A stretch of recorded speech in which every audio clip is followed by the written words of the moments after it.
LPU ప్లేస్మెంట్ల రికార్డులు సృష్టిస్తోంది. Final year student 2.5 కోట్ల ప్యాకేజ్ పొందుతున్నారు. 1700 మందికి పైగా ఎల్పియు స్టూడెంట్స్ 10 లక్షల నుంచి 2.5 కోట్ల ప్యాకేజెస్ పొందారు. విద్యా విప్లవం ప్రారంభమైంది లవ్లీ ప్రొఫెషనల్ యూనివర్సిటీలో.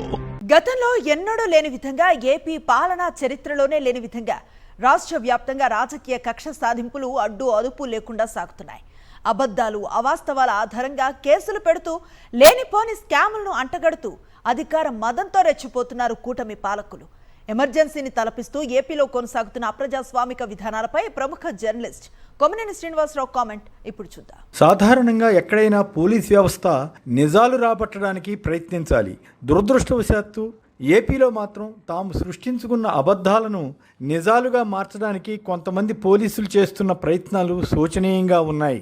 రాజకీయ కుట్రల్లో ఆరితేరినట్లు పేరొందిన ముఖ్యమంత్రి చంద్రబాబు నాయుడు ప్రభుత్వంలో మంత్రి లోకేష్ ఎర్రబుక్కు అంటూ సాగిస్తున్న అరాచక పాలనకు తలూపుతూ కొంతమంది పోలీసులు విపక్ష వైఎస్ఆర్ కాంగ్రెస్ నేతలు కార్యకర్తలపై పెడుతున్న కేసులు, వాటి కోసం అల్లుతున్న కథలు చూస్తుంటే ఇదేమి రాజ్యం, పోలీసు రాజ్యం, అబద్ధాల రాజ్యం అన్న భావన కలుగుతుంది. గత ఏడాది కాలంగా ఏపీలో సాగిన హింసాకాండ, దౌర్జన్యాలు, కేసుల వేధింపులు గతంలో ఎన్నడూ ఏపీలో ఏ ప్రభుత్వంలోనూ జరగలేదు. ఎమర్జెన్సీలో సైతం ఇంత పచ్చిపాపంగా పోలీసులు వ్యవహరించలేదనే చెప్పాలి. తాజాగా మద్యం స్కామ్ అంటూ ఒక ఊహాగానపు స్కామ్ను సృష్టించి దాని చుట్టూ రకరకాల స్టోరీలు తయారు చేసి తమకు మద్దతిచ్చే మురికి మీడియాలో ప్రముఖంగా రాయిస్తూ వస్తున్నారు. గత 6 నెలలుగా ఈ మురికి మీడియా ఇచ్చిన వార్తలు పరిశీలిస్తే ఒకదానికి మరోదానికి పొంతన కనిపించదు. ఎవరిని సిట్ అధికారులతో అరెస్ట్ చేయించాలని భావిస్తే వారిపై తోచిన కథనాలు రాస్తారు. ఇదంతా ప్రభుత్వం మురికి మీడియా కలిసి చేస్తున్న విష ప్రచారమే అని అర్థమవుతూనే ఉంటుంది. తాజాగా వైసీపీ సీనియర్ నేత, లోక్సభ సభ్యుడు పెద్దిరెడ్డి మిథున్ రెడ్డిని అరెస్ట్ చేశారు. ఇప్పుడు ఈయనే మొత్తం స్కామ్ను నడిపినట్లుగా వార్తలు ఇచ్చారు. పోలీసుల వద్ద నిజంగానే స్పష్టమైన ఆధారాలు ఉంటే ఆ వివరాలను బయటపెట్టవచ్చు. తొలుత అప్పటి బెవరేజ్ కార్పొరేషన్ ఎండి వాసుదేవరెడ్డి మొత్తం మద్యం స్కామ్కు సంబంధించిన డాక్యుమెంట్లను ధ్వంసం చేయడానికి తీసుకువెళ్లారని, ఆఫీస్ వద్ద ఎవరో దీన్ని చూశారని ఒక తప్పుడు కేసు పెట్టారు. ఈ స్కామ్లో ఆయన్ను నిందితుడిగా చేశారు. తనను తప్పుడు సాక్ష్యం చెప్పాలంటూ వేధిస్తున్నారని ఆయన హైకోర్టుకు కూడా వెళ్ళారు. కానీ తదుపరి ఏం జరిగిందో కానీ ఆయన నుంచి బలవంతంగా ఒక స్టేట్మెంట్ తీసుకుని కేసును ముందుకు తీసుకెళ్లే యత్నం చేశారు. అసలు ఏదైనా స్కామ్ జరిగితే దానికి సంబంధించిన నిర్దిష్ట సాక్ష్యాలు మెటీరియల్ రూపంలో కనిపించాలి. ఈ కేసులో అవేమీ ఉన్నట్లు అనిపించదు. ఉదాహరణకు చంద్రబాబుపై గత ప్రభుత్వంలో వచ్చిన స్కిల్ స్కామ్ కేసులో కొన్ని ఆధారాలు కనిపించాయి. కేబినెట్తో సంబంధం లేకుండా చంద్రబాబే నిధులు మంజూరు చేయడం, ఆర్థిక శాఖ అభ్యంతరం చెప్పిన సీఎం కోరుతున్నారు కాబట్టి వెంటనే నిధులు విడుదల చేయాలని అప్పటి సీఎస్ కోరడం వంటివి జరిగాయి. అలాగే స్కిల్ స్కామ్ నిధులు ఏ షెల్ కంపెనీల ద్వారా మనీ లాండరింగ్ అయింది అప్పట్లో ఈడీ విచారణలో వెల్లడైంది. ఈడీనే తొలుత ఈ స్కిల్ కేసులో కొందరిని అరెస్ట్ చేసింది.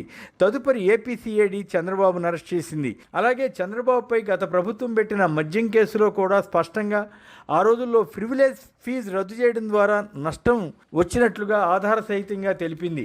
జగన్ ప్రభుత్వ టైంలో పూర్తి స్థాయిలో విచారణ చేసిన తర్వాతే చంద్రబాబుపై ఉన్న కేసుల్లో ముందుకు వెళితే, చంద్రబాబు ప్రభుత్వంలో మాత్రం కక్షపూరితంగా ఏదో ఒక కేసు పెట్టి తమకు విధేయులుగా పనిచేసే కొందరు అధికారుల ద్వారా అరెస్టుల పర్వం ప్రారంభించారన్నది వైసీపీ విమర్శ. ప్రభుత్వ వైఫల్యాలను కప్పిపుచ్చుకోవడానికి సూపర్ 6 హామీలను నెరవేర్చకపోవడంతో ప్రజల్లో ఏర్పడిన తీవ్ర అసంతృప్తిని డైవర్ట్ చేయడం కోసం ఇలాంటి ట్రిక్కులను ప్రయోగిస్తున్నారు. అందువల్లే ప్రస్తుత కూటమి ప్రభుత్వం పెడుతున్న కేసులు లొసుగుల మయంగా కనిపిస్తాయి. విజయసాయిరెడ్డిని కీలకమైన నిందితుల్లో ఒకరిగా తొలుత ప్రచారం చేసిన ఆ తర్వాత ఆయన అరెస్ట్ చేయలేదు. ప్రభుత్వ విధాన నిర్ణయంతో సంబంధం లేని వారిని, జగన్ ముఖ్యమంత్రిగా ఉన్నప్పుడు కీలక అధికారులుగా ఉన్నవారిని కూడా వదలకుండా వారు అనుకున్న జాబితా ప్రకారం అరెస్టుల పర్వం సాగించారు. చంద్రబాబు టైంలో ప్రైవేట్ రంగంలో మద్యం వ్యాపారం జరిగితే జగన్ హయాంలో ప్రభుత్వమే షాపులను నిర్వహించింది. దానివల్ల ప్రభుత్వానికి ఆదాయం పెరిగింది. అదే సమయంలో మద్యం వినియోగం తగ్గింది. అయినా స్కామ్ జరిగిందని తప్పుడు ఆరోపణలు చేస్తున్నారు. ఈ కేసును జగన్ మెడకు చుట్టాలని విశ్వయత్నం చేస్తున్నారు. ఈ నేపథ్యంలో మద్యం స్కామ్లో తేలేది ఏమీ ఉండదని, కానీ కేసు పేరుతో వైసీపీ నేతలను, కొందరు రిటైర్డ్ అధికారులను వేధించి వికృతానందం పొందడం తప్ప అని వైసీపీ నేతలు వ్యాఖ్యానిస్తున్నారు. స్థూలంగా చూస్తే ప్రజల దృష్టిలో ఇదంతా ఒక రాజకీయ కక్ష కేసుగా మాత్రమే నమోదవుతోంది. భవిష్యత్తులో టీడీపీ నేతలు కూడా ఇందుకు భారీగానే మూల్యం చెల్లించవలసి రావచ్చన్నది ఎక్కువ మంది అభిప్రాయంగా ఉంది.